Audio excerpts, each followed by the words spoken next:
The agency has to work so hard right now to properly evaluate our performance because of our CBA. With those things removed, the agency would be able to fire almost any of us on a daily basis because it's an imperfect job. We cannot be perfect at air traffic control. We strive for perfection.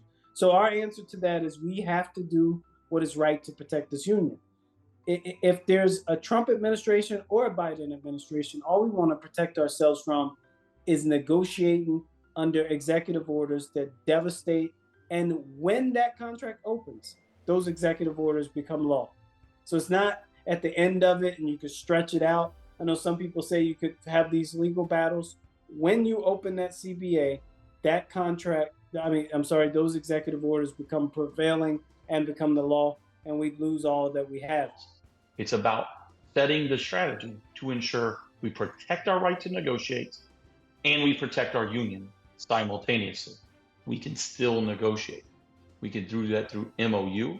We can, again, fight legislatively to remove the executive orders, or we can determine what the best course for action if we decided to negotiate, whatever that looks like. But we don't have the agency at that point holding a gun to our head at the end of the day saying, you want to negotiate? Well, this is what it's going to cost you. To me, it's crazy that Rich and Mick have decided they're just going to say, well, we're just going to bet on you. We're going to bet on how strong you all are.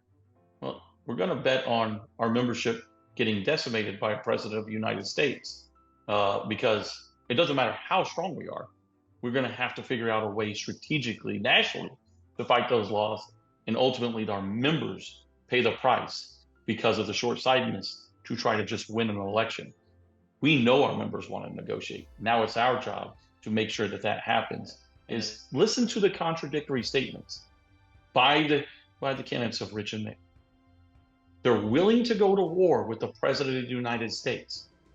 They're terrified of the agency not wanting to open a contract in 2026. You're scared of the agency not doing the thing the parties agree to, but you'll take on the president of the United States. That should tell you that they're just hoping you only are being fed by fears and lies of, we'll just go fight them and get you everything you want. And the NEB at that time, that Jamal and I weren't a part of, were out telling you how bad these executive orders could be. And now today, they tell you, well, we've got this history. You know what they haven't done? Brought a single ounce of that history to the NEB. We all want to get you more. Any union worth their salt will find a way to collaborate. But we're not going to do it just because it sounds like a fancy buzzword and we think it'll win an election. Your base. At 10 years, that increases from there. At 15, 20, 25, and you get the point. We have these opportunities. Either way, these are things that any of us should be able to sit here, look at you, and tell you what your union's doing about that very topic. And it doesn't mean we just say, poof, everybody gets what they want. But it shows the importance of the leadership, the communication, and ultimately the trust that those things are being worked.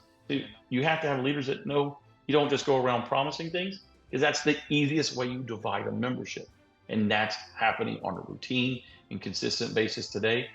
So I can't tell you that, let's go upgrade Anchorage right now and say, we're sure as hell not going to sell you. We can't do it either. And it will be being a part of the discussion and ultimately moving the obstacles out of the way. So if it does need to happen, we can make it happen. We explore every avenue to do it. So.